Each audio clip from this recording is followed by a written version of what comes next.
Oh, I didn't know. I had one question.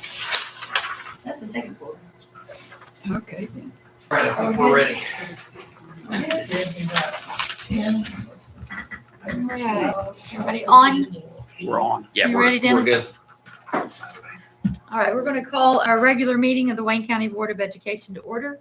It is 6 o'clock. If you'll stand, we'll say the pledge.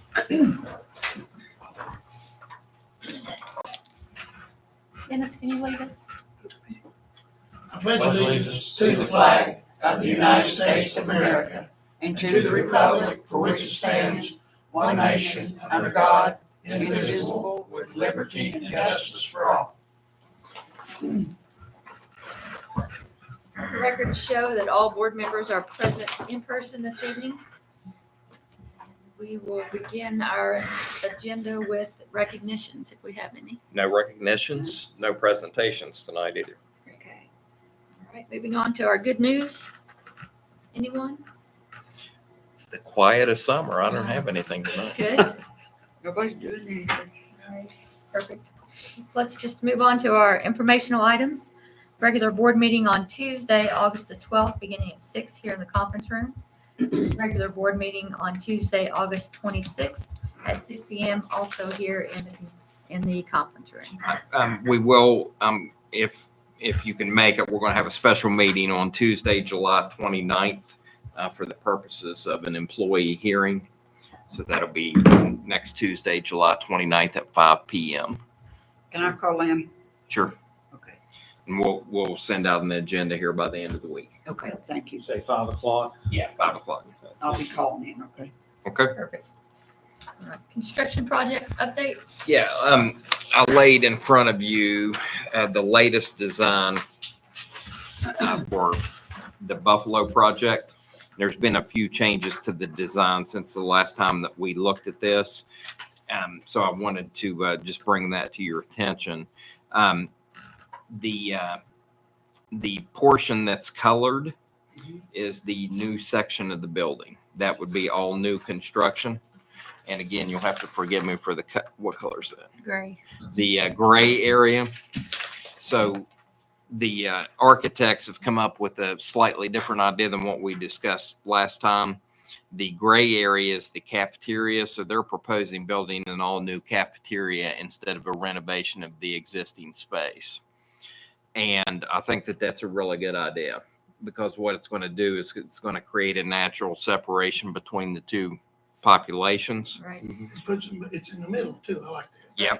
And then also, we were looking at building a new band room, and that's up in front of the middle school gym. You'll see the proposed addition written with checks. That will get rid of that proposed addition, which will save money. They will renovate the current cafeteria and turn that into the band and art room. So they'll take care of the band will get to have that bigger room, but it'll be a renovation of that cafeteria area.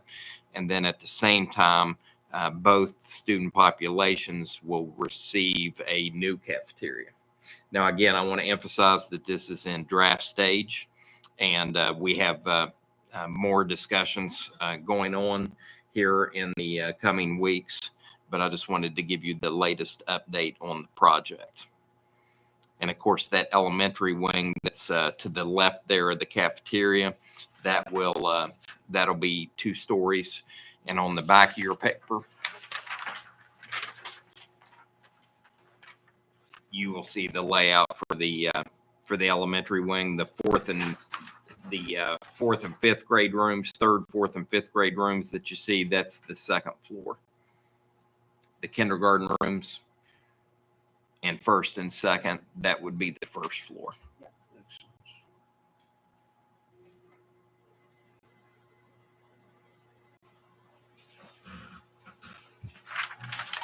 John Troutwine. Okay, in addition to the Buffalo design, we had the bid opening for the Wayne High School facility roof today, and that price has come down much better, and so it's under $100,000. So we're really happy with that, and I'll be bringing that to you I'll probably bring it to you at that special board meeting on Tuesday for your approval so we can go ahead and get it scheduled. The Wayne Elementary School major improvement project is continuing. If you haven't been down to the school, they have put the asphalt down. I've been there. Looks good. Yes. I was down this morning and they are starting to put the epoxy floor into the restrooms. They put the ceiling grids up and have started putting some of the lights into the rooms. And so it's coming along. And again, we're here in the next few weeks, we hope to be at substantial completion on that project. Right. The Benson Middle School major improvement project, that's a smaller project which will secure that safe school entry. The architect that helped us design that was McKinley, so I've asked them to provide us with a contract. I'll bring that to you probably at your August 12th meeting.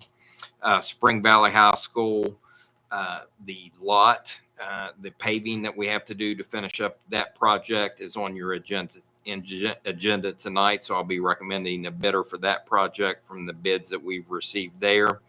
Lavalette roof is ongoing.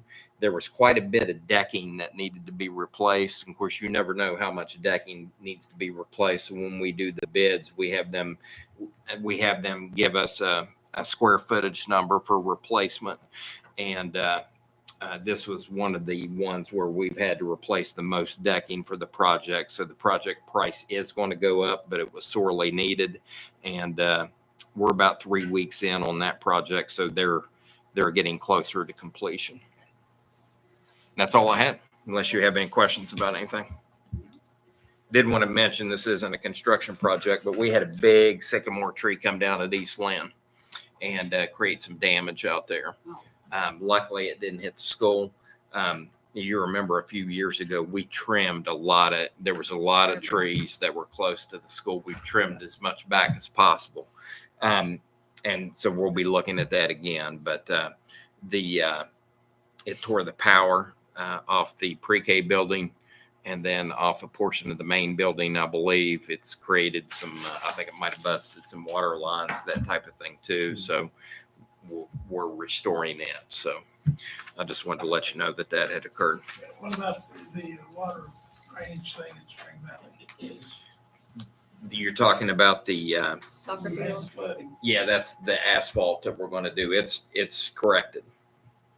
So if we haven't had any flooding in the last few weeks, I think we're in good shape. And I haven't heard any complaints. So the new lines are in.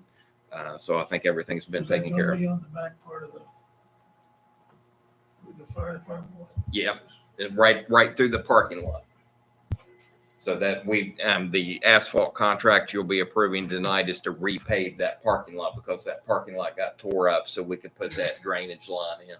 And probably did it affect the little driveway up to the dressing rooms and stuff for football? No, did not affect that.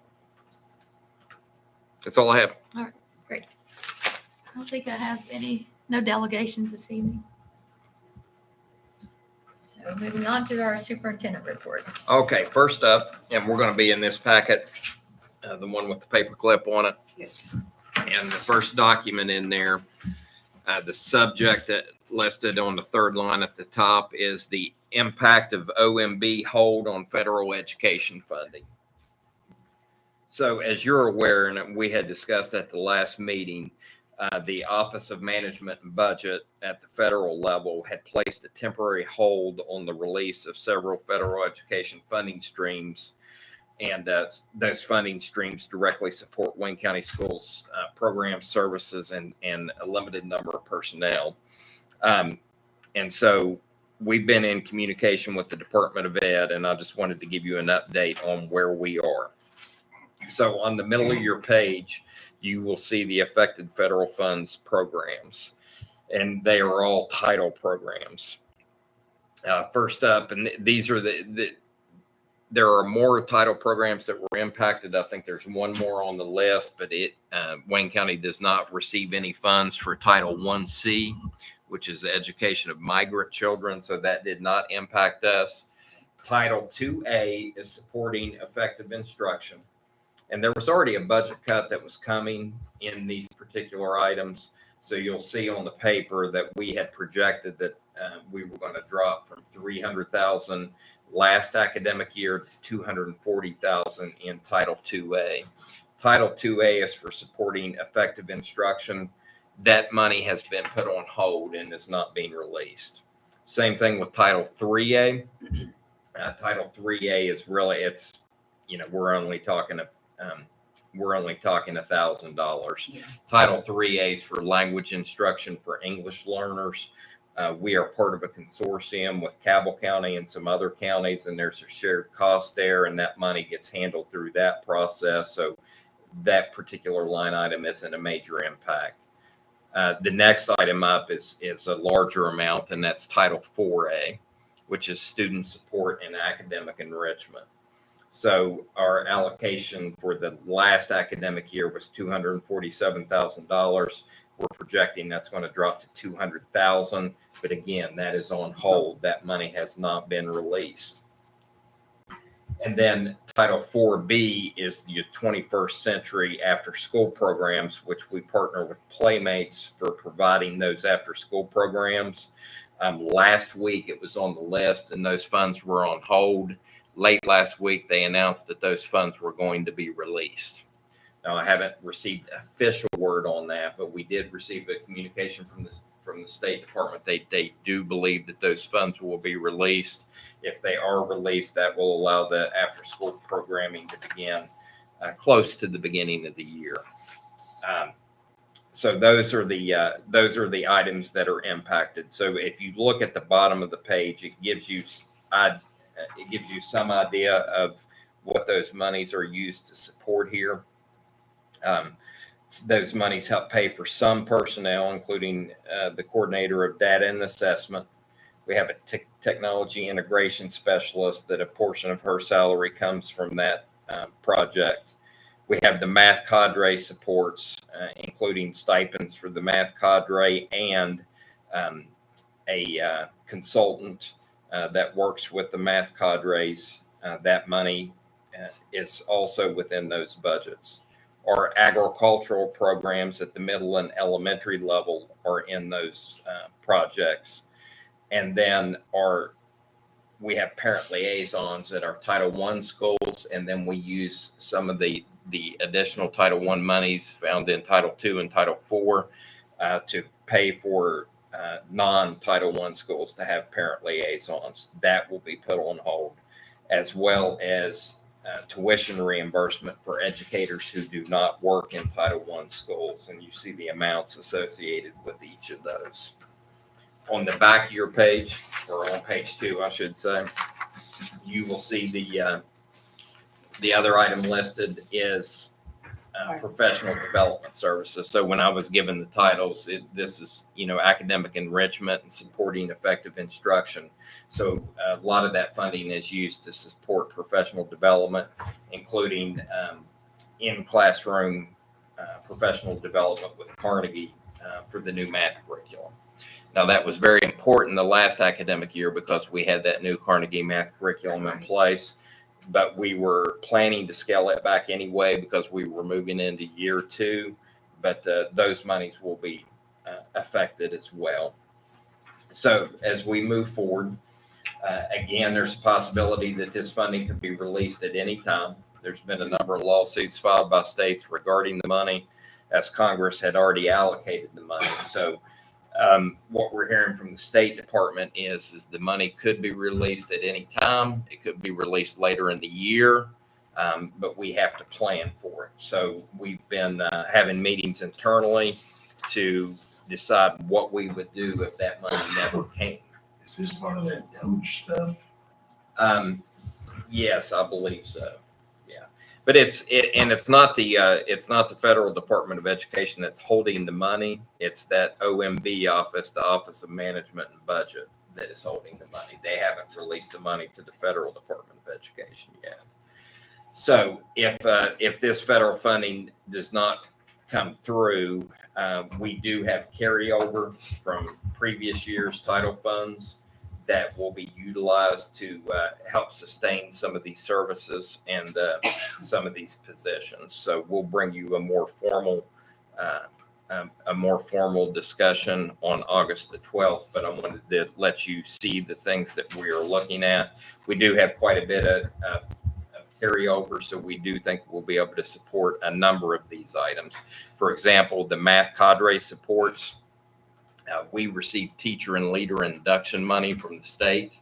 They're going to allow us to use that for all professional development for teachers. So we're going to put the math cadre budget into that teacher and leader induction budget that we receive from the state. The technology integration specialist, our technology budget can help there pick up the additional cost. If not, we can move that to a Title I program. Now, the person would only be able to work with Title I schools, but it will work. So we have plan, and the coordinator of data and assessment, that salary can go to that carryover Title I amount. So we have a plan in place for each of these items where it won't impact the general budget. So I just wanted to give you an update on that. Any questions? Nope. And of course, all of that is fluid. And as we receive more information, we'll be sure and let you know.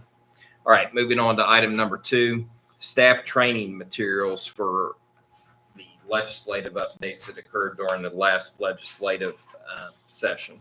So I just wanted to share some information with you. These are things that I know that you hear about, and hear about occasionally throughout the course of the year.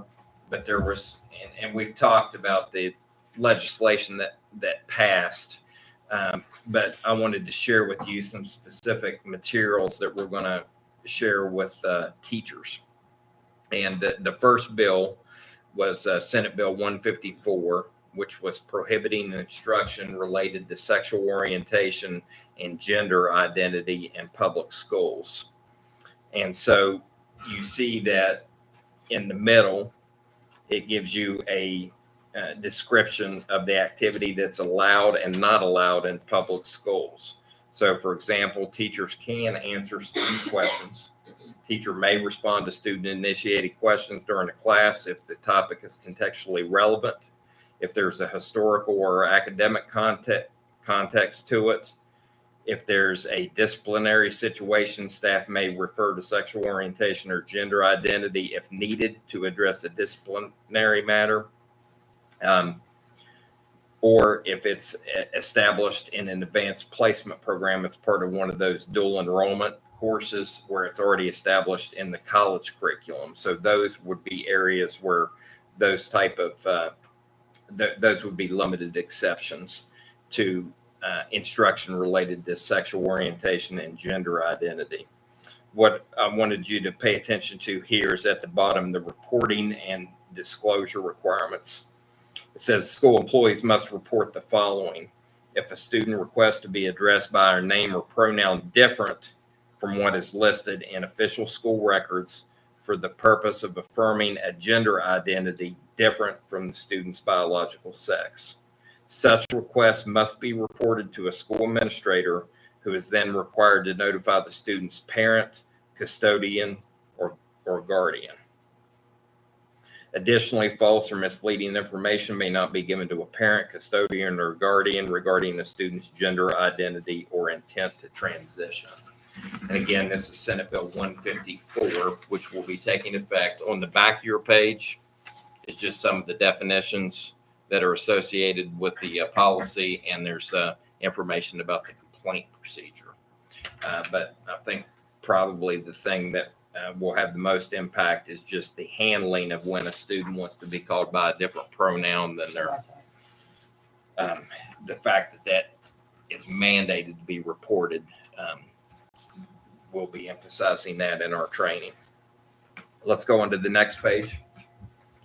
The next page is Senate Bill 456, which is the definitions of men and women.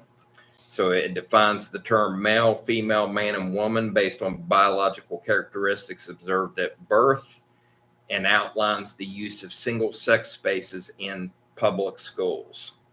So the big item here is the advice on restrooms and changing rooms and on school-sponsored overnight trips. You will see that with the restrooms and changing rooms, schools must designate multiple occupancy restrooms and changing rooms for the exclusive use of either males or females. Students who are unwilling or unable to use facilities aligned with their biological sex must be provided a reasonable accommodation.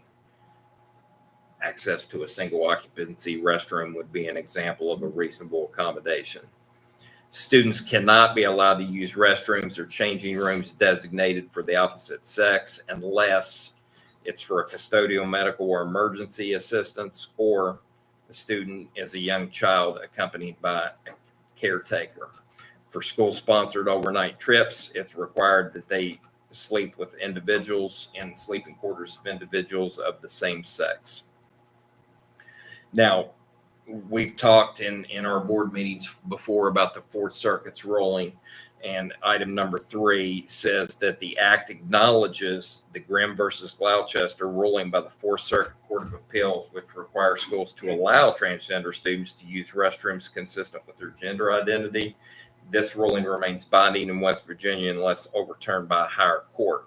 With that being said, the advice or what is required in this West Virginia state bill goes back to number 1, which is our county's current practice. And then you'll see the implications for schools at the bottom of the page. Making sure restrooms are clearly marked and ensuring that accommodations are available. And again, there's other information on that page, but that's the highlights. If we can go on to the third page. This is the subject of this page is Senate Bill 474, the elimination of diversity, equity, and inclusion programs, which is not an issue. This is more of I think, a college level issue, but we will make sure that folks understand that the allowable exceptions to the elimination of diversity, equity, and inclusion programs are found there at the bottom of your first page. And that deals with classroom analysis of how race, sex, or ethnicity have historically impacted events. And then if you go on to page 2, at the top of page 2, says staff are not required to use a student's preferred pronoun if it conflicts with the student's biological sex as determined at birth. Employees cannot be disciplined or held civilly liable for using pronouns consistent with biological sex. Employees are protected from adverse employment action for declining to use inconsistent preferred pronouns. And boards and schools may not adopt policies contrary to that provision. So that goes back into the gender discussion. And so there's specific advice there regarding pronouns. And then there's a complaint process outlined there. And then there is also reporting requirements that have to be met by school principals, the county superintendent, and the state superintendent. In August, September, and October of each year, there has to be reporting regarding any DEI complaints that occur within the school district.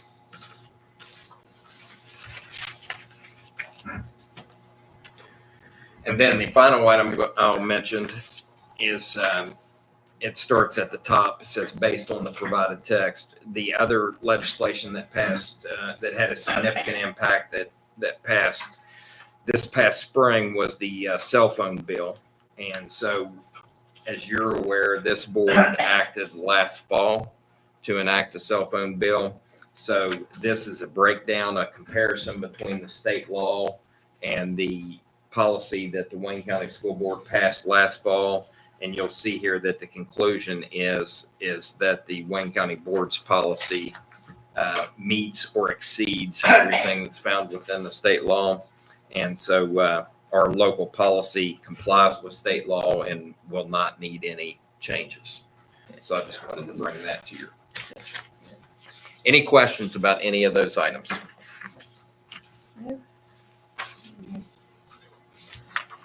we're good. Okay. All right, moving on. School mapping request for proposal. So next up in your packet, another item that passed the legislature was the requirement that schools go through a mapping process of all their facilities for first responders to be able to react quickly in the event We've of already done. an emergency. We have done it, but the law requires more extensive mapping than what's already been done. So we're going to be putting out, and we have until I believe it's either August 1st or September 1st in next year to put the mapping into place. So we're preparing this as a draft request for proposal. We have sent this to the sheriff here in Wayne County, and we have sent this to EMS for them to review and provide us any feedback. Matter of fact, we've already received a little feedback about the kind of systems that they use when they're responding to emergencies. And so I've asked for feedback by the end of the month, and then we'll be finalizing this RFP and putting it out so we can select a vendor. Now, this is going to come at a cost to the school district, obviously. The state legislature has authorized some funds for us. Those funds are $4,500 per school.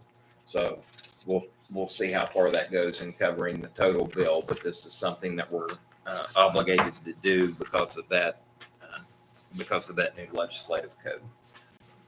Okay. Okay. Next up in your packet is a letter from the West Virginia Department of Education. And I'm pleased to say that we received our fiscal year 2025 annual LEA determination letter regarding our special education department. And Ms. Conley is here. So Marsha, I'll turn it over to you. Yeah, I just went ahead and brought in the LEA determination matrix.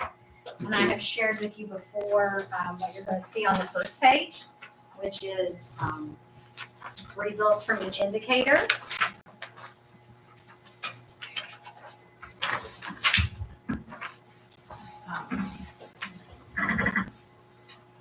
And then what the state does is assign points if we meet the state targets or we meet or exceed the state percentiles. And then it will show you how many points were possible and how many points were received for a total on that. So that front page is what I've kind of already gone over before looking at our indicators on our ADA report. And we, again, reminding you, it states at each line which data year it's pulling from. So a lot of this data is from the 23-24 school year.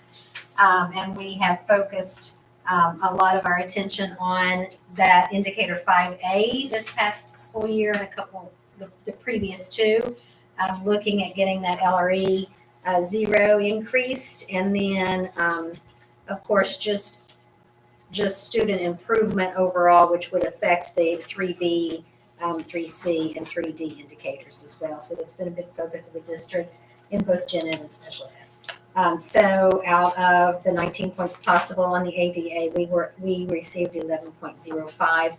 Some of them, if we didn't meet the state percentiles or the state targets, we would get partial credit for growth in those areas.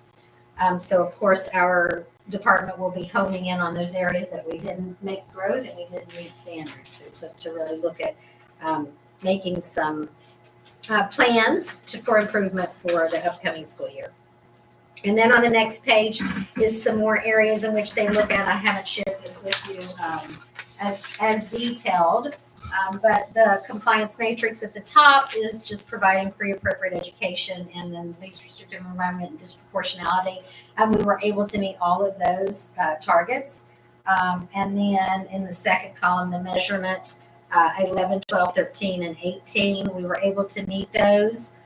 The indicator 13, the secondary transition, I explained to you that we did meet it, but because we're not on a monitored year, we're kind of scored a little differently. So we will not be monitored this 25-26 school year, but we will be on the cycle for 26-27 for our special education department.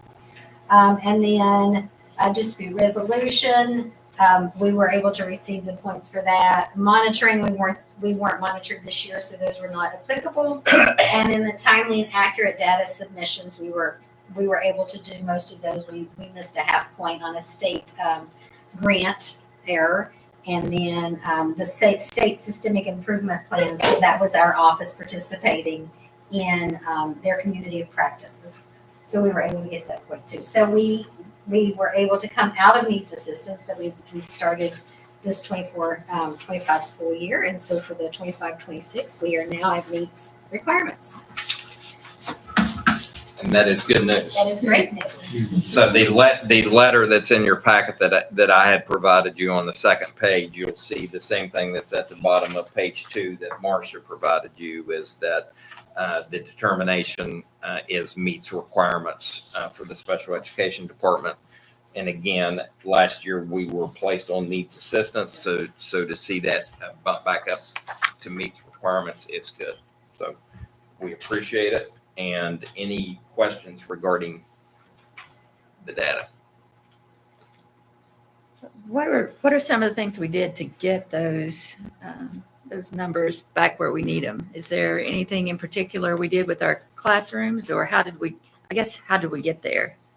So looking at, again, this is 23-24 data, but if you're looking at like indicator 3A through B, 3C, 3D, those are looking at summative, like the end of the year assessment and alternate assessments. And so although on most of them, we didn't hit the state target, we were beating the state percentiles. So we were able to get points on most of those areas because we were performing better than the state averages were. And then we have, again, honed in on some of the things on the back. If you look at this is where our scores came up quite a bit from last year, if you look at the matrix from last year. So looking at that timely and accurate data submission and that systemic improvement plan.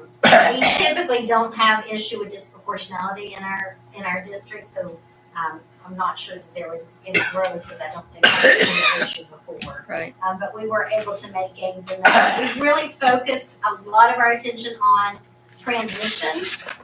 So if you look at like back on the first page, graduation dropout rate, indicator 1 and 2, we still did not hit those targets. We did not hit state. Right. Again, the data is from 23-24.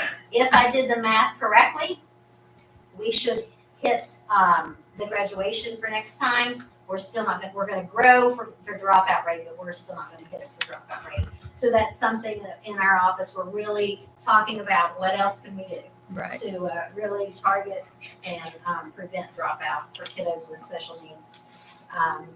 And then the bottom of that first page, post-secondary outcomes, we had, and the 4R and 4C, we typically have a really good response rate, and we do again for this year. What we're doing, it's due in August, but at this time, we are meeting those targets for that. And our 14C, which we weren't able to meet last year. Again, if preliminary data is correct, we will hit that one as well. So just really honing in our efforts on some of those areas that we saw that we had issues. And so one of the areas that we're targeting this year, of course, all the ones that we're showing deficits in, but looking at those GSA and ASA increases. Right. I mean, we are typically above state, but we're not at state targets.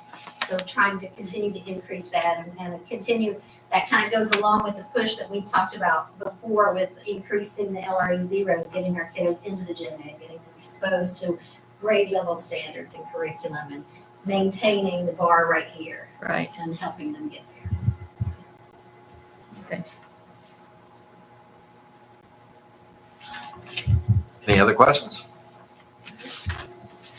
Okay, very good. Thanks, Marcia. Thank you. Okay, next up is 2026 district goals. So one of the things that we'll need to do during the month of August is establish my evaluation goals for the year. And my evaluation goals are basically, we've coordinated those with the district goals. So I have a copy in your packet of the goals from last year. That was improving academic proficiency and instructional reading levels at all programmatic levels. continuing the reduction of the chronic absentee rate, implementation of the adopted math curricula in grades K through 12, continued implementation of the Third Grade Success Act, and then goal 4 was to implement measures to improve the district's performance from the 2024 annual desk audit for the Office of Special Programs. That's the report that we just heard. So those were the 4 goals last year. Is there any thoughts on anything you would like to see for this year?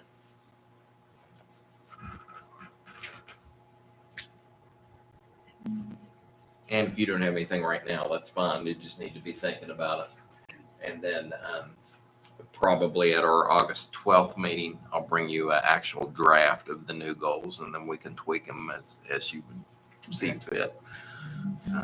So if anything comes up or anything you would like to see added, just let me know.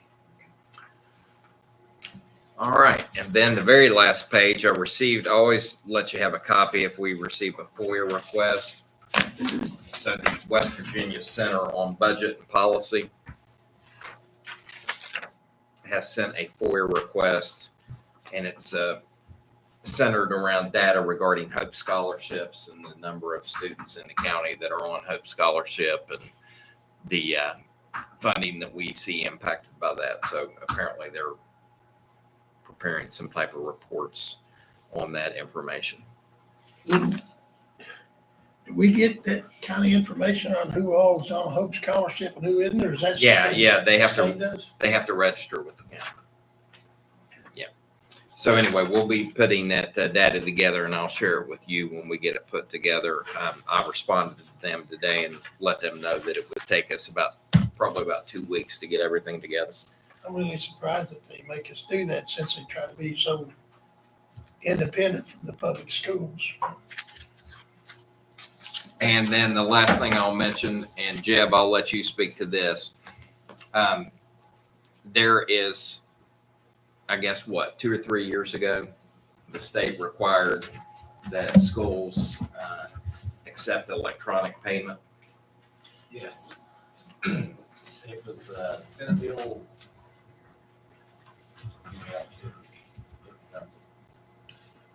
They require that all schools have to provide access to electronic payments. So basically, anything that they have to offer, fees to sporting event tickets, to events, prom events, or books, or library fees. I mean, the list is everything. That time we chose to go with School Cash Online, which is tied in with School Funds Online, because obviously they go together. The state of the Treasury Department is offering the same services for free. So it's obviously a no-brainer. Free is good. Free is Yeah, always free is good. good. Free is good. There is a charge for people still wanting to use your credit card, the credit card fees. Those fees will be passed off on the person, the buyer. They won't be incurred by the LEA here. So That applies to the debit cards too. yes. Yeah. If you make an ACH payment, there's no fees involved. If it's a debit card and credit card, there'll be a fee involved. But again, if it's just an ACH, then there's no fees.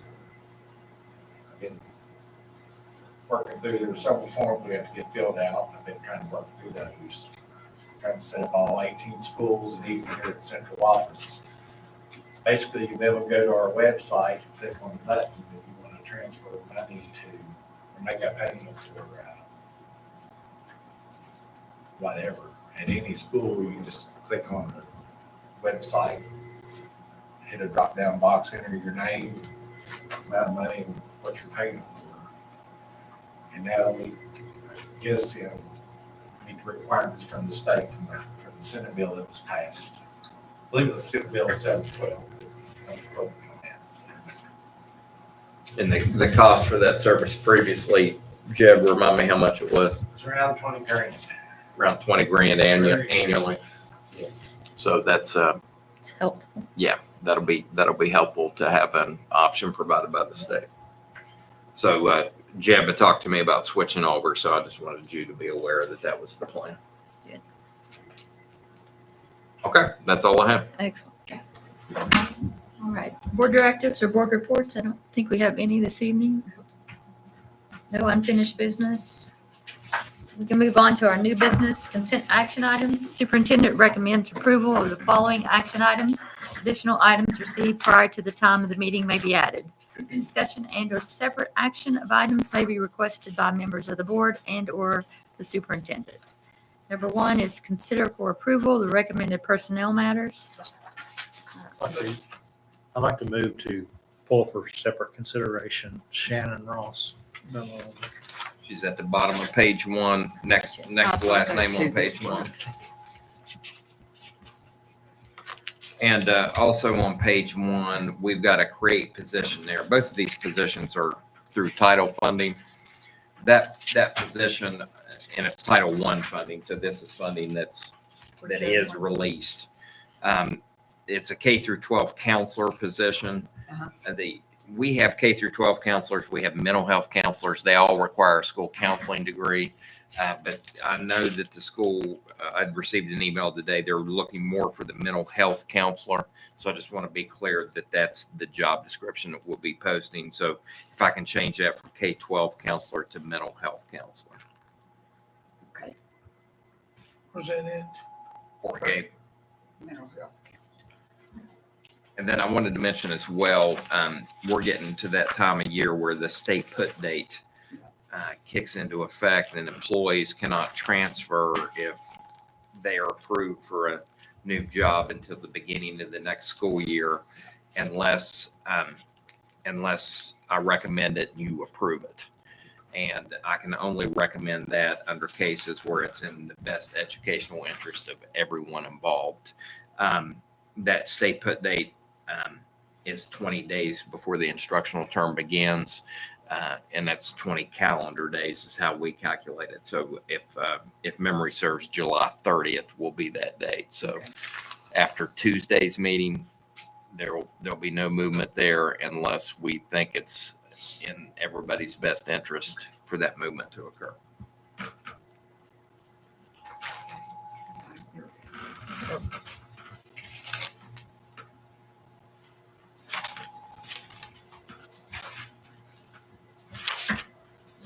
The motion, Okay, hang on. I'll make it. Motion by Dennis. This is for the separate consideration. Oh, I'll second. Second by Johnita. Mark, is this a family member or something? Do you Yeah. need to Yes. recuse yourself? Daughter-in-law. Daughter-in-law. Gotcha. Sorry. So Mark is recusing himself from this vote. Yes. I seconded it. Technically, we have to ask you to Yeah, leave the room. Oh, you want to do it first? Yeah, Okay. you do it first. Sorry. yeah, Mark. We'll just get it Recuse, away. okay. All right, so this is the Shannon Ross. Shannon Ross, the separate consideration. Motion by Dennis, second by Johnita. All in favor? Aye. Any opposed? Motion carries 4-0. Aye. Okay, Mark.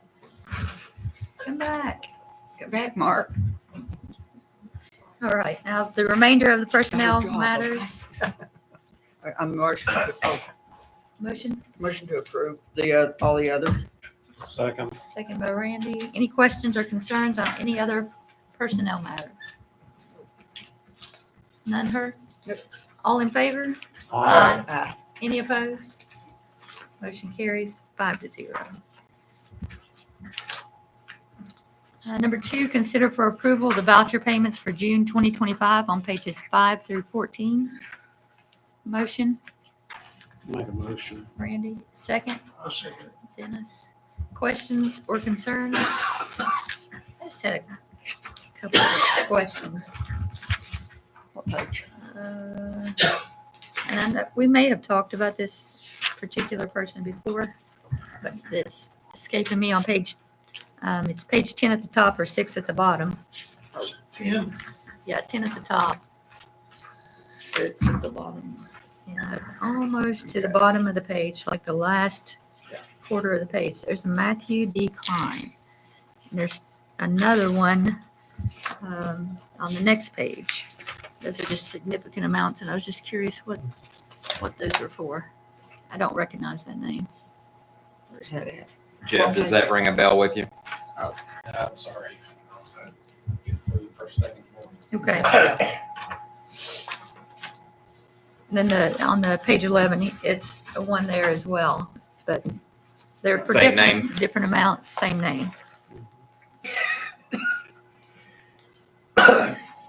Ringing a bell for some I reason. know. Me too. Did, but I could not think of why I knew it. So I have some cousins that used to drive school bus, some of them still do maybe. Fine, yeah, but that's the only. I just had that question. Anybody else? better find out so What other, if I what need to page recuse is that myself. on? Page 11? 10 at the 10. top and 11 at the top. Yeah, almost at the bottom. I got, Yeah, on the A front 6, page, and then about the 7. same. Yeah, oh yeah, I'm looking at different yeah, pages here. that's it. Those two. I still can't figure out why we have to prove something. I know it's gone, but just so I know. All right. Any other questions or concerns on those voucher payments? All in favor? Aye. Any opposed? Motion carries 5-0. 3, consider for approval of purchase requisition order and quote in excess of $5,000 on pages 15 through 94. I'll make a motion. Motion by Dennis. I'll second. Second, Johnita. Questions or concerns? I did have. Yes, of course I do. You Go ahead, Johnny, I gotta find mine. Okay, just, 45, 7,000 for Justice Auto Repair. Is that someone they used before or? Yes.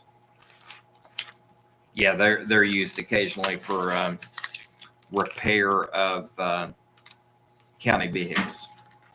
Okay, and what do the mechanics, are they just buses? Yes. They don't do any other They vehicles? do a little car stuff, but Well, that's what I nothing thought. I didn't significant. know, so- Yeah. Okay, want to know about that one. Same way with page 52.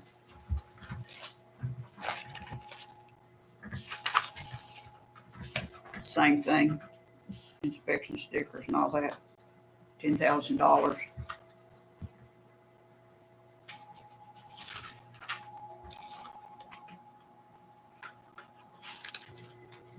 Correct.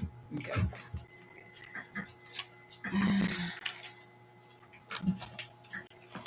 Okay, I was kind of confused with pages.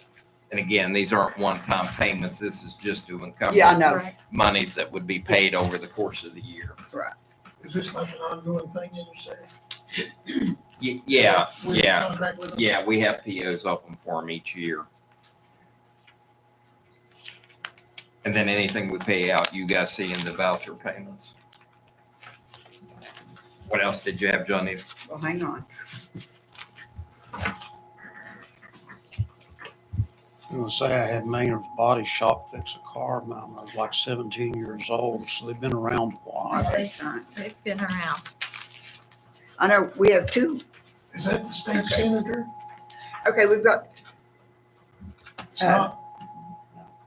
is it still my turn? Yes. Page 61 and 63 is our custodial uniform allowance. 65 full-time, 12 substitutes. Okay, that equals $28,400. And the purchase orders are for $30,000. But I'm wondering, I mean, that's enough money, but how do they break it up if they spend so much at each place? I guess is what I'm asking. They just looked at the past amount spent at each of the locations. Okay, So, makes sense. I just wondered. the employee chooses, Uh-huh. so it Well, could I knew all, that, but- yeah, it could all go to one place. So they had to come up with an amount that would cover it for each of the locations. So I just told them to look at the past history of how much was spent. They're pretty consistent about where they go. So that gives you a breakdown of basically where we're seeing them go when they go pick up their clothing. Okay, and just, okay, on page 70.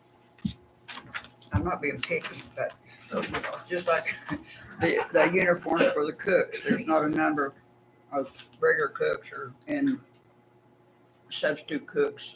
It's just got an amount there, so I was wondering, in the same way with Okay. uniforms for, and on page 88, the same way with regular and substitute bus drivers, I like to have a number of how many uniforms were paid for We will get that for you. and how much each get. Okay, thank you. Thank you. Okay, my question's on page 18. Let me write down. Is that one I didn't have? Thank you for doing that. It'll save me some time. Perfect. Oh, I did have that. 18, gotcha. Yeah. Why? It just says invoice number 13102. Why can't we see what was on invoice 13102? Yeah, we can pull it for you.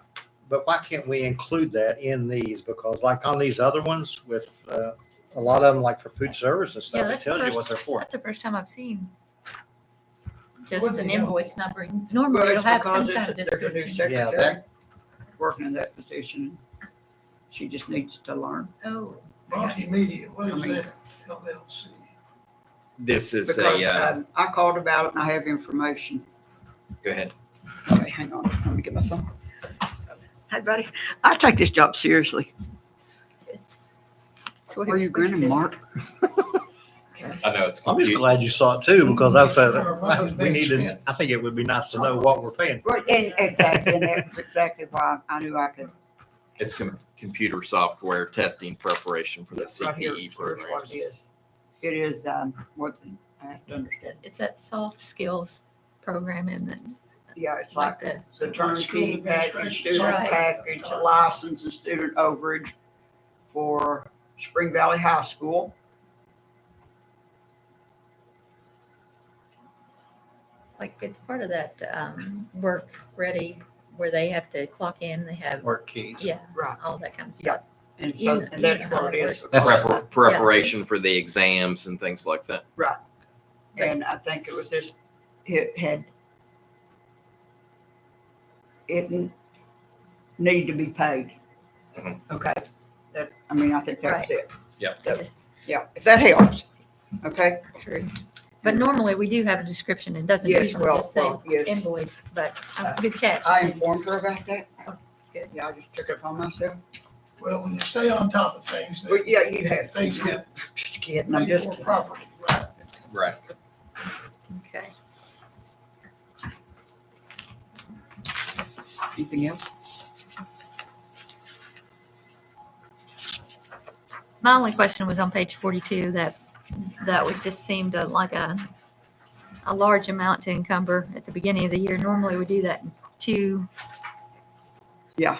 chunks instead of one big one. But 42. Yeah, we talked about this last year Oh, whenever yeah. that was brought up about Yeah, that is breaking a that lot. down Yeah. into smaller Small amounts. Yeah, Why, we why did. didn't we do that? Well, with this being diesel fuel, I figured that the Wright Express is the charge card for the diesel fuel Mhm. that occurs, and it's the so I figured that this was probably the first semester's worth, but we did pull the purchases on this, and 425 is closer to a whole year's amount. So I'm comfortable if you just want to approve 150, 200,000 of it. I personally would rather do it that way. Would too. Yeah, me too. Let's just do half at least. Do half. Two. But you want to take it down to 200,000? That's fine. Sure. 200, 225, something like that. Just We'll just make it at 200,000. Okay, perfect. we can just change it.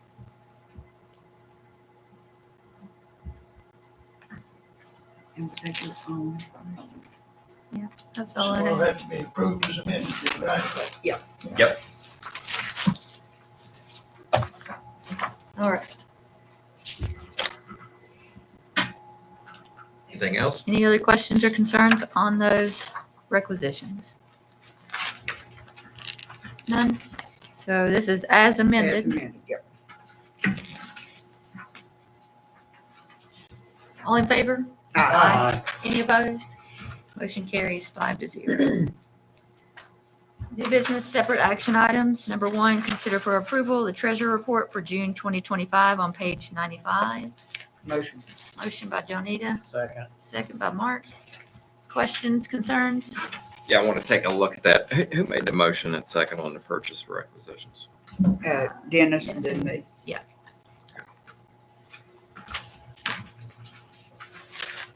If you would turn to your treasurer's report.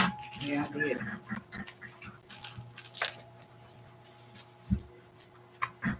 So Jeb is working on finalizing the numbers for the year. And at your August 12th meeting, we will be closer to having the final numbers for you. But there was a couple things I wanted to point out. In the general current fund and Fund 11, the year-to-date revenue, that revenue was flat with the revenue from last year. And which was a little bit of a surprise because we did get additional funds there was 5% pay raise for employees. And then there was the additional cost for health insurance that was being added on that the state helps fund. But our revenue stayed flat, but our expenditures had went up. Now, what I wanted to point out to you is if you look at Fund 71, towards the bottom of the chart, the special revenue, you'll see that there was 5.3 million in revenue there and only 2.8 in expenditures. Yeah. So when we're closing the books on the year, we knew that money was going to be there. So Jeb is going to be moving that money up into Fund 11 into the revenue of the general current fund. Okay. Yep. So if you compare this report to last year's report, our expenditures were down approximately $2.3 million from last year. But our revenue was down about $4 million. And again, there were still COVID funds that were impacting that played a significant role in it. If you remember last August, what we tried to concentrate on was Fund 41 and Fund 51. We actually budgeted what we were going to do for the year because we knew that the Fund 41 last year had a deficit of about $600,000 in it last year. So you can see that and we had planned to spend more than the revenue for that particular item. So you can see that was accomplished. We dropped that number down to about $200,000 over on Fund 41. And then if you look at Fund 51, it was balanced. So we were successful in addressing Funds 41 and 51, but we lost ground with Fund 11 because those revenues remained flat and the expenses increased. Now, with the expenses increasing, we were still under the original budget that was set up for the year. We were still under that original budget, but the bottom line is when all is said and done, we are still expecting that our carryover amount is going to decrease. So our carryover going into the academic year we just finished was approximately 2.7. So with everything factored in, we expect that carryover amount is going to be under 2, just slightly under 2.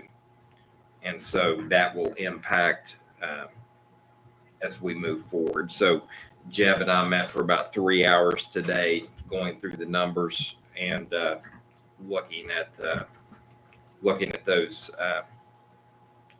those impacts on that Fund 11, because that's what we've got to keep a close eye on. So on August 12th, we'll report out to you what adjustments we see needing to be made for next year and then go forward. But it's extremely tight. It is extremely tight. So we have to keep that in mind as we go forward.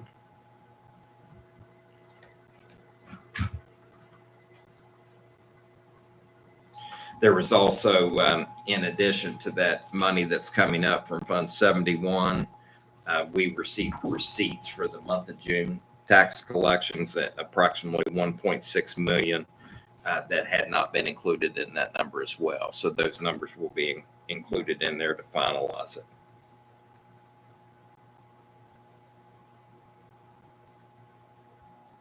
Okay. Any questions? Now, the good news is on the middle of the page, if you see our balance on our bank account, that remains solid. That's the cash on hand. So at 7.6 million, that remains solid.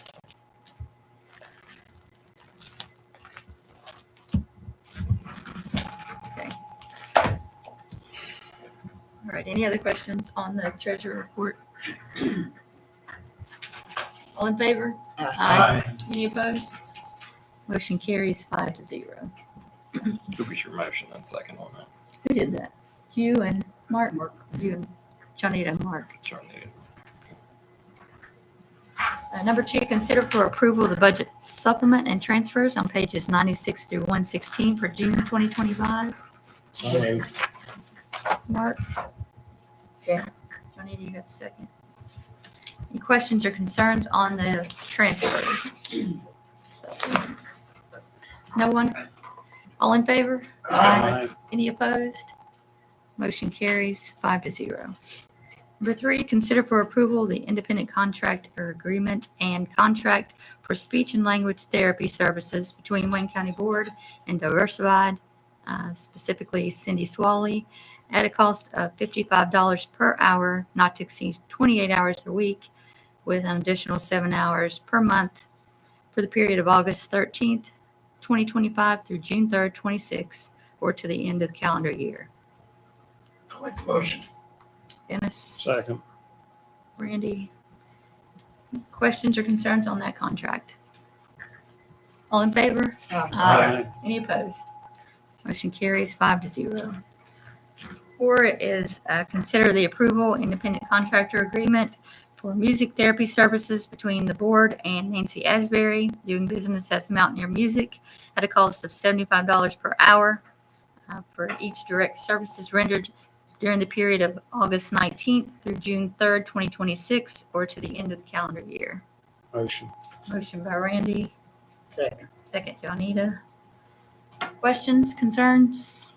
There is, I don't want to sound stupid, but what is this? What's the purpose of? Music therapy, it's part of the, Therapy is provided to our significantly involved students from this outside vendor, so she gets involved in music, gets the kids involved in music and movement and encourages communication. She does a fantastic job. Looking for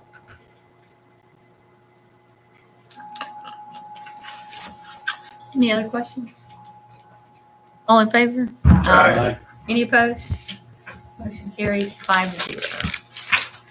Number 5, consider for approval the independent contractor agreement, contract for speech language therapy services between the board and Christy Markham, doing business as Markham Therapy, at a cost of $55 per hour for direct or indirect services not to exceed 35 hours per week and up to 7 additional hours per month from August 13th to June 3rd, 2026, or till the end of the calendar school year. Motion, motion. Johnita. Second, Dennis. Questions or concerns on that speech language contract? All right, all in favor? Aye. Any opposed? Motion carries 5-0. 6, consider for approval the independent contract agreement for speech language therapy services between the board and Diversified, specifically Jenny Butler, at a cost of $55 per hour, not to exceed 35 hours a week and 7 hours per month from August 13th through June 3rd, or to the end of the calendar year. Motion. Randy. Second, I say it. Dennis. Questions or concerns? All in favor? Aye. Any opposed? Motion carries 5-0. 7 is the independent contractor agreement for speech language therapy between the board and Tammy May, May Speech LLC at a cost of $55 an hour, not to exceed 28 hours a week, 7 hours per month at August 13th through June 3rd, or to the end of the calendar school year. So moved. Mark made the motion. Second, Second. Randy. Questions or concerns? All in favor? Aye. Any opposed? Motion carries 5-0.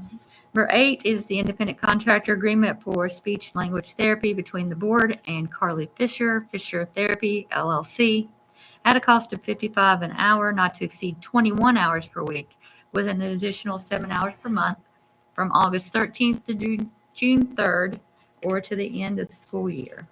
Motion, Johnita. Second, Second. Mark. Questions, concerns? All in favor? Aye. Any opposed? Motion carries 5-0.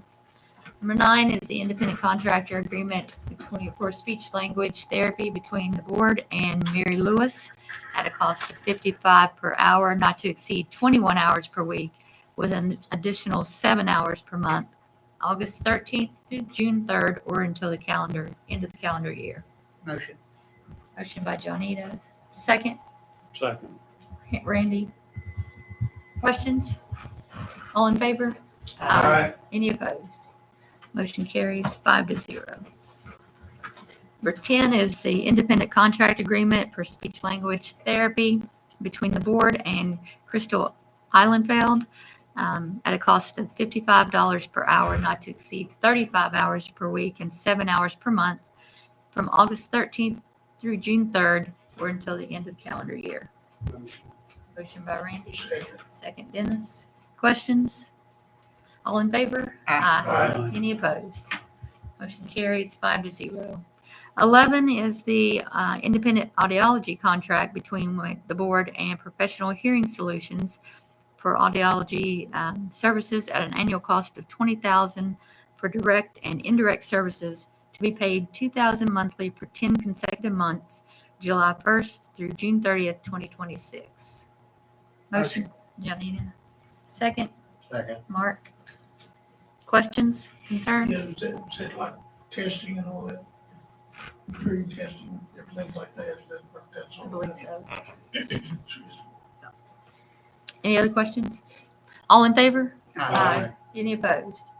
Motion carries 5-0. 12, consider for approval Fife Jones Group as Wayne County Board of Education auditors for the fiscal year 25, 26, and 27. Motion. Motion by Randy, Second. second Jonita. Questions or concerns? All in favor? Aye. Any opposed? Motion carries 5-0. 13 is consider for approval the third renewal of the Wayne County county-wide paper and delivery with Stationers Incorporated for 25-26 school year at a cost of $41.99 per case. Motion. Anita, Second. Dennis. Any questions, concerns? All in favor? Aye. Any opposed? Motion carries 5-0. Number 14 is consider for approval the independent contractor agreement for dietetic services between the board and Deborah Rowe at a cost of $75 per hour for direct services rendered for the period of July 1st through June 30th, 2026. Randy had mentioned to me, he saw on page 170, there's Yeah. a correction that we're making to the contract. Yeah. And at the bottom of page 170, it says this contract may be assigned without the prior written consent of the Wayne County Board of Education. That's going to read the contract may not be reassigned without the prior written consent of the Wayne County Board of Did you Education. say may not be reassigned? It may not be assigned. Okay. What line is that? May not be assigned. Sign. Yeah, it already, that's what it says. Got it. Yep. May not be assigned. Said on. As amended. So we're going to add the word not to it. So 14 is the dietetic services as amended.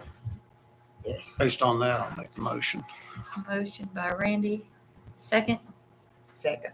Jonita. Any other questions or concerns on that contract? Heard. All in favor? Aye. Any opposed? Motion carries 5-0.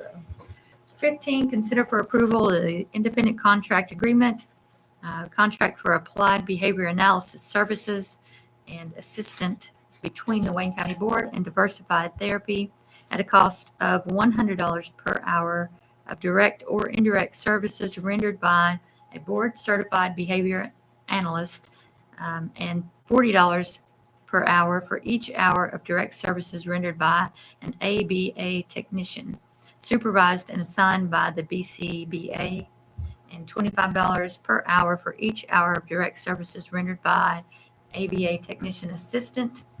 And that begins August 13th through June 3rd, or to the end of the calendar year. Motion. Motion. Second. Second. Juanita. Any questions or concerns? What exactly does this do? This is, they came in when, Marcia, Yeah. you've got more experience with it than I. Go ahead. So, BCBA is a behavior analyst who comes in when we have significant behavior problems with our students, does evaluations, recommendations, behavior plans, trainings, supports, and then offers continual supports and fade out. This is, Somebody we've been using. We have been Yeah, using, been using for years. Is this a big deal? I mean, does it happen a lot? It is a high need. If you look at total population, does it happen a lot? No. But when it happens, it's usually, we're pulling these people in, it's big. It's pretty big behaviors. How much do you think this costs per year, just ballpark? This year was probably close to 40,000. We probably paid this year for. We used to have our own BCBA at one time, but it's very difficult to keep them. We haven't been able to hire one, and we used to have a agreement and had diversified in Kellogg years ago, and we had their supports then. Right. We're able to use that with our students. So we have pulled this was the last year of our tech assistants. So they were acting as aides, and we have trained our county aides when we could, and then we had a particular student who has graduated who doesn't require that. So we are pulling the assistants, the techs out, but when we need that BCBA, we don't have anyone certified in the county to provide those services. Is this like the only company that provides that, or is it done on a bid? How does that process, as far as selecting who does it, with that amount? Yeah, we've had a relationship and agreement with Diversified and worked well with them, so I have not sought additional possibilities for BCBA. Have the costs annually been, you said 40,000, is it? I think that's higher, a little bit higher this year than in the past, based on they're called FBAs, based on functional behavior assessment requirements that we've had this year. Marcia, is there any more? They're about the only one in town, aren't they? There's there's some services, there are places that provide those services, but I don't know that they would work with us, like they would be willing to come into the school. So we have autism services, Diversified is one, there's one and there's another one. They have multiple locations. Marshall has their autism services too. But to my knowledge, they are not, they don't partner with us. In the board certified behavior analyst, you would have seen that language in that elementary classroom discipline bill too. My next question is to you, Mr. Alexander, I suppose. Is that not, those contracts like that, do those not fall under the mandatory 3-year bid requirement over $10,000? No, because this contract isn't for a specific amount. You know, it's not for $40,000. It's for whenever we use their services. Much an hour. So we can have multiple providers So this year, we had a human assigned to a student, so that would have increased the cost as well. So that, we did have a tech assigned all year and have for several years. But we do, Mark, we do anticipate that the cost is going to go up with this because of that discipline bill, and that there's going to need to be more involvement there. So we've had some preliminary talks with the Mountain State Educational Services Cooperative about maybe trying to provide some services that fit within that discipline bill, not only in this area, but other areas. So again, I want to point out that this is, if we use this particular company to provide these services, these are the rates, but this doesn't limit us to just them. So in other words, I mean, if we need to have the services, well, we want to have them, but it's not like it's just blank. I'll be silly, a blank check. Where it's 40,000 last year, and this year it's 400,000 or something. Right. So yeah, there's no amount here as far as like they're guaranteed a certain amount or anything like that. It's if we use their services, these are the rates that we would pay. And if it starts going crazy, you'll come back to us. Yes.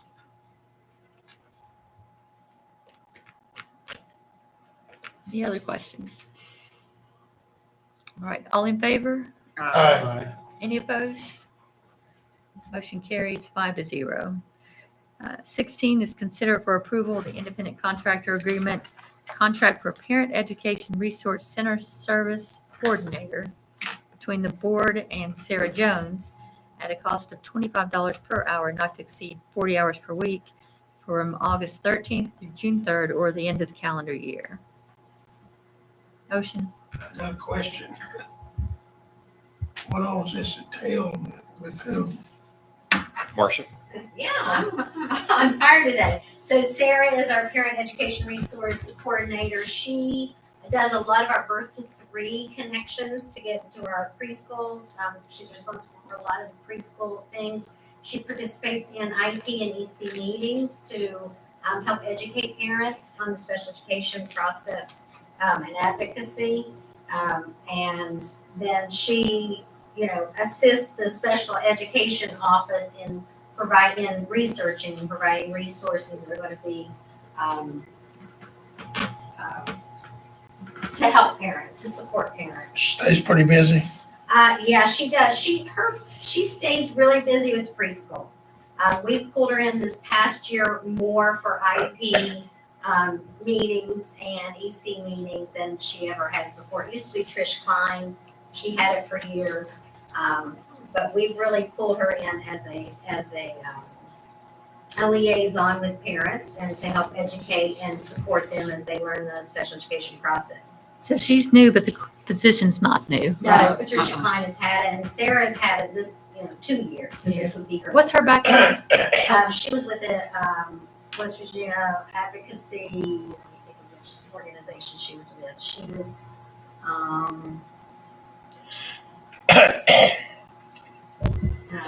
I don't know. She was with an advocacy agency, West Virginia Advocacy Agency. Gotcha. And she has a kiddo with special needs, so she kind of comes from both angles. Right. Gotcha. All right. Any other questions? Thank you, by the way. Of course. I just need a motion. We didn't have a motion. Motion. I need a second, Dennis. All right. Now, any other questions or concerns? All in favor? Aye. Any opposed? Motion carries 5-0. For 17, superintendent recommends the approval for the low bid for Spring Valley High School asphalt project. Yeah, we were still collecting bids at the time we posted the agenda, so that's why the item was listed. So what we're trying to do is to get the soccer field parking lot repaired. We collected a total of 4 bids for the project.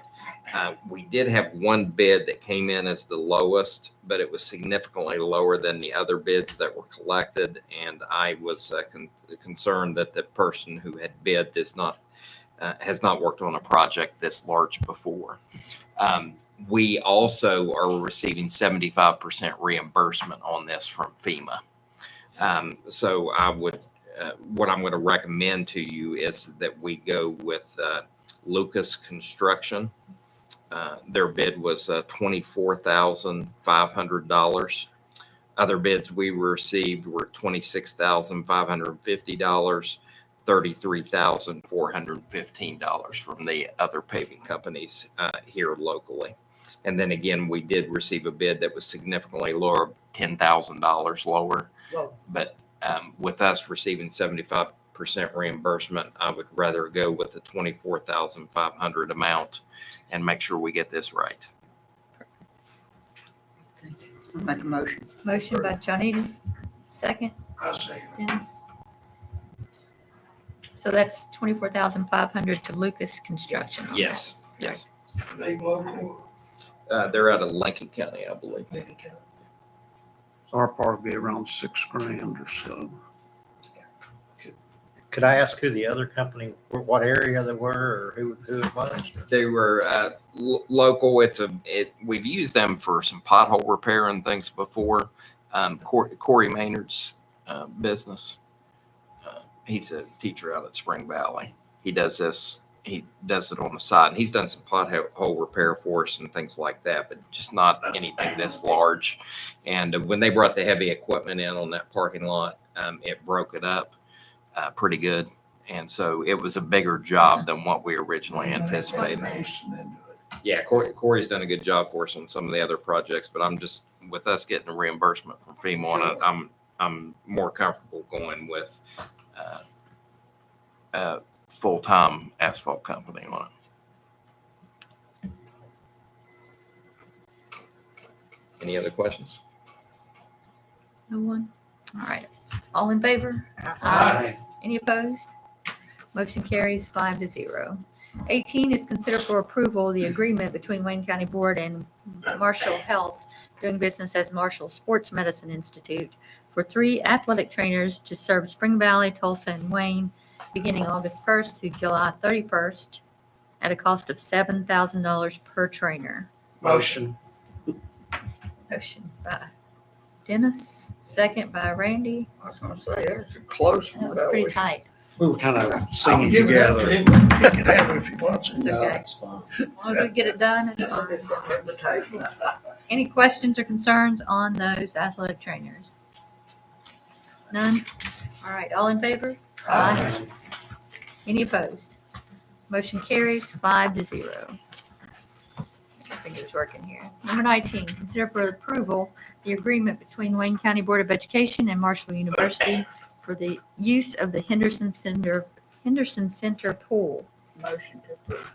Motion by Jonita, second. Before we get a second, we're going to do a slight amendment on this one as well, just the dates. The dates were just slightly off as the seasons change year to year. Yeah. So the correct dates are October 27th to February 18th. As amended. And so I think the contract as written would have worked fine, but February we'll what? just use the 17th? correct dates. Yeah. I'm sorry. October 27th. October 27th through February 18th. And Marshall's already sent me a corrected version, but the one that was in your agenda still had the old dates. I'll second. Motion by Janita, second by Dennis. Any other questions or concerns? None heard. All in favor? Aye. Any opposed? Motion carries 5-0. As amended. Yes, as amended. Number 20, consider for approval the agreement with Westmoreland Historical Society for transfer of property to Westmoreland Middle School. So moved. Motion by Mark, Second. second by Johnita. Any questions or concerns on that property transfer? So the document was included as a separate attachment. So Right. if anybody has any questions, our attorney drafted this. We sent it to the Historical Society. The ladies are here this evening and their attorney reviewed it as well. And I think everybody's comfortable with this Everybody agreement. good? Only question I have, it's agreement for transfer of property, and it says in 1A, the property commonly known as the, looks like Westmoreland, I just noticed was misspelled.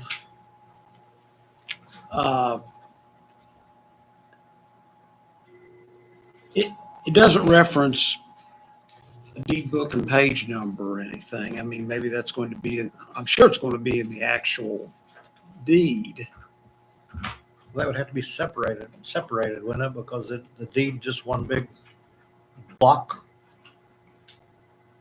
Yeah, I don't, our attorney's handling that. She said she was getting a survey of the property because the way that the building had been split. And she wanted to get a survey to make sure that when we did the transfer, it was correct.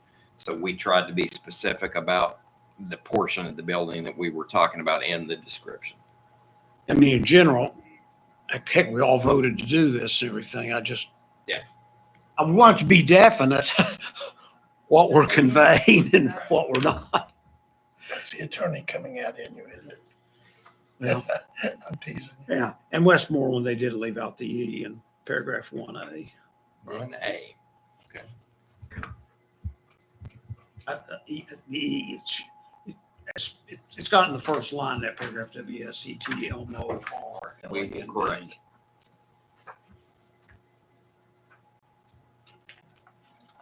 I mean, I'm in favor of doing that. I just want to make sure we've, we sign off, we know what we're doing. Right. Any other questions, concerns? Anybody? No one? Me. Right. All in favor? Aye. Any opposed? Motion carries 5-0. Okay, Todd. Items for future agenda. No, I just mentioned this earlier, but we will do a more in-depth budget review on August 12th Okay. and have numbers for you to go over for the upcoming school year. And that'll be the main course of business, I think that. Is that when we get We're our gonna start going over our yearly board financial? goals. Where we get done? We'll set those district goals. I'll have a draft for you at the next meeting as well. And that'll be my evaluation goals as well. So. I have a couple of things. I don't know if, I'm sorry, go ahead. Okay, you mean, can I do mine now? Yes. Okay. Is that when we get our financial statement from you? We need to step out from you too. June 30th. that She shows put us you in your the- place. Like the contracts, how much was spent on, that not on the salaries, but on the contracts, like that thing you gave us last year and all the years before. When do we get that? It has to be to the state by September 30th. Okay, all right. Now go ahead. Okay, you can go now, Mark. Thank you. You're welcome. I had an idea brought up to me by a person that's interested in bidding on our different things that's going on. And I thought it was a great idea. They said, why don't we put those on the website instead of just in the Herald Dispatch? Said not everybody reads the Herald Dispatch, which is very true. Why don't we post those on our website? We can do that. Yeah, I think that's a good idea. because It it's is. so- Yeah. I agree. Open it well, a up. lot of people, they've quit delivering papers, so people don't even. I know, don't you even- can't mine- read I it get mine unless on you the internet, subscribe. You can't see You know. it. Are we working on so that's a very good idea. listening? Increasing the listeners on our streaming here? It's Or is it just not still- too bad. We were up to 9 tonight. Really? Yeah. I'm working on our And t-shirts. the lead one is your wife, right? Yeah, she might be on there 3 times. And I guess Go I through just the house. I just have a couple of other questions. yes. It's not particularly agenda items, but you tell me you would have the snow removal bid thing ready by the end of the month. Is that Yes. still on schedule? Yep. And the utilities at the Fort Gay facility, since that's been transferred or out of our name, will be, I'm trying to get that finalized. and the, And so we got to do the closing, the deed transfer and the closing, and then we will immediately, we'll have them out of our name. now what about the utilities in that other part of the Westmoreland building? Are those two places, are those split on utilities? And we give that to them?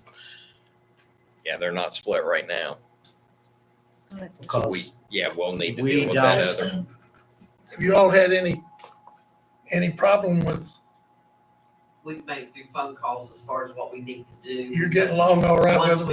we have once the deed's in hand, we got the keys, we're ready. Yeah, Mark, that's a good point. Yeah. But no, they're not separated. And before we start another school year, that other part of that building that we are still going to technically own, those utilities will be moved out of our responsibility also. Yes, well, that will depend on what the board decides to do with the That other building. portion of the building. So we Soon should as- be able to address that soon as August we- 12th as well. Do the same, Yeah. same deal. That's all I've got. And then I'll confirm with you when the Fort Gay is done. Yeah. But I've been calling every week, pushing to get it finalized. We don't want to pay anything we don't have to. Exactly. Cheapskates. No, Nothing wrong with like, that. you know what he said? It's tight, okay? Our money's tight. Exactly. Okay. Motion Save to every adjourn. penny. Motion by Jonita, second. Randy. Dennis, Okay, I'll do it, Randy didn't. I'll leave, you can't give me a second on that. All in favor? Any opposed? Motion carries 5-0, 7:30. And that is all. Not bad, Tom. Thank you all. On the ground for- Thank you to those that joined us online. I'd like to say to church. Thank you, thank you.